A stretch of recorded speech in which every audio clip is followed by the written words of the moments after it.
Hello अस्सलाम वालेकुम। जैसे कि ग्रीन एंटरटेनमेंट की पेशकश दुनियापुर ड्रामे का 15 एपिसोड का टीज़र जो है वो लॉन्च हो चुका है। पिछली किस्त में आपने देखा कि नौरोज़ आदम जो है वो अपने बेटे शामिर को मरवाने के लिए जो है वो ज़बरदस्त कसाई के बेटे को भेजता है, लेकिन एक तरफ वो अपने एक ख़ास बंदे को भेजता है जो कि अंदर खाने से जो है वो अना को और जो है अना बीबी को और शामिर को जो है वो दूसरी जगह शिफ्ट कर देते हैं, मुंतकिल कर देते हैं, जिसकी वजह से उसकी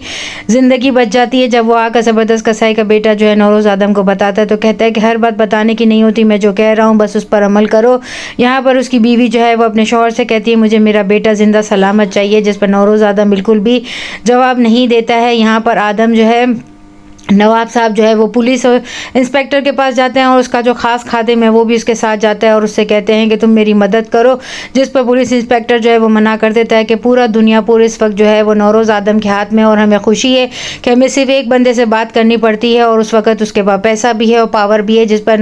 नवाब साहब कहते हैं कि तुम मेरी मदद इसलिए नहीं कर रहे कि मैं भी कुछ नहीं कर सकता, लेकिन तुम ये नहीं जानते कि हुक्म का इक्का अब भी मेरे पास है। जिस वक्त वो हुक्म का इक्का मेरा चला तो फिर देखना कि तुम सब रेंगते हुए मेरे पास आओगे। यहाँ पर नौरोज़ आदम को जब ये पता चलता है कि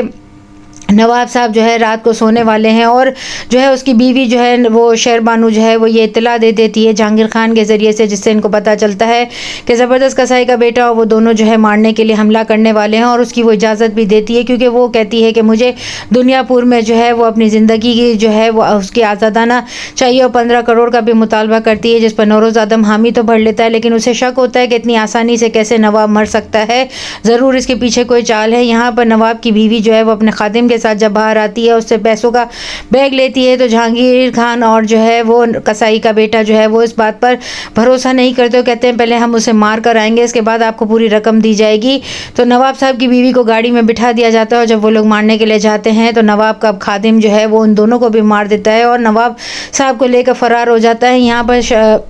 ज़िंदगी जो है वो भी ख़तरे में आ जाती है क्योंकि अना जो है वो उसको धोखा दे रही होती है। वो जो है दुनियापुर को हासिल करने के लिए अपने बाप के जो है कहने पर ये अमल करती है और उसके साथ वहाँ से भागी होती है, उसे फायरिंग करके उठाती है और कहती है कि जो है मेरा जो है दाव पेच जो है वो मुकम्मल हो चुका, मैं जितना तुम्हारे साथ रहना चाहती थी और मेरा जो जिस मकसद के लिए मैं तुम्हारे साथ रह रही थी वो मकसद आज मेरा पूरा हो गया, उठा लो, इसे गिरफ़्तार कर लो। और यहाँ पर जहांगीर खान की बेटी जब उसके पास आती है उसे भी पकड़ कर ले जाया जाता है और यहाँ पर अना बीबी का वालिद कहते हैं कि तुम मेरी वो बेटी हो कि आज मेरा फ़ख्र से सर जो है वो ऊंचा हो गया है, मेरे 4 बेटे जो ना कर सके वो तुमने करके दिखाया है। यहाँ नौरोज़ आदम के बंदे आकर कहते हैं ना तो शामिर का पता चल रहा है और ना ही नवाब साहब का पता चल रहा है और हमारे जो बंदे उसे मारने के लिए गए थे वो सब भी लापता है। तो वो पुलिस इंस्पेक्टर के पास जाते हैं और उससे कहते हैं ये सब क्या है, तुम्हारी पुलिस रेफरी भी कुछ ना कर सकी और मेरा बेटा भी लापता है, मैं क्या करूँ। यहाँ पर ना कोई पुलिस इंस्पेक्टर कहता है कि तुम तो हवा के घोड़े पर सवार हो गए और तुमने तो पूरी चालें ही बदल दी, जिस पर वो कहती है मेरे कंधे पर 4 भाइयों के खून का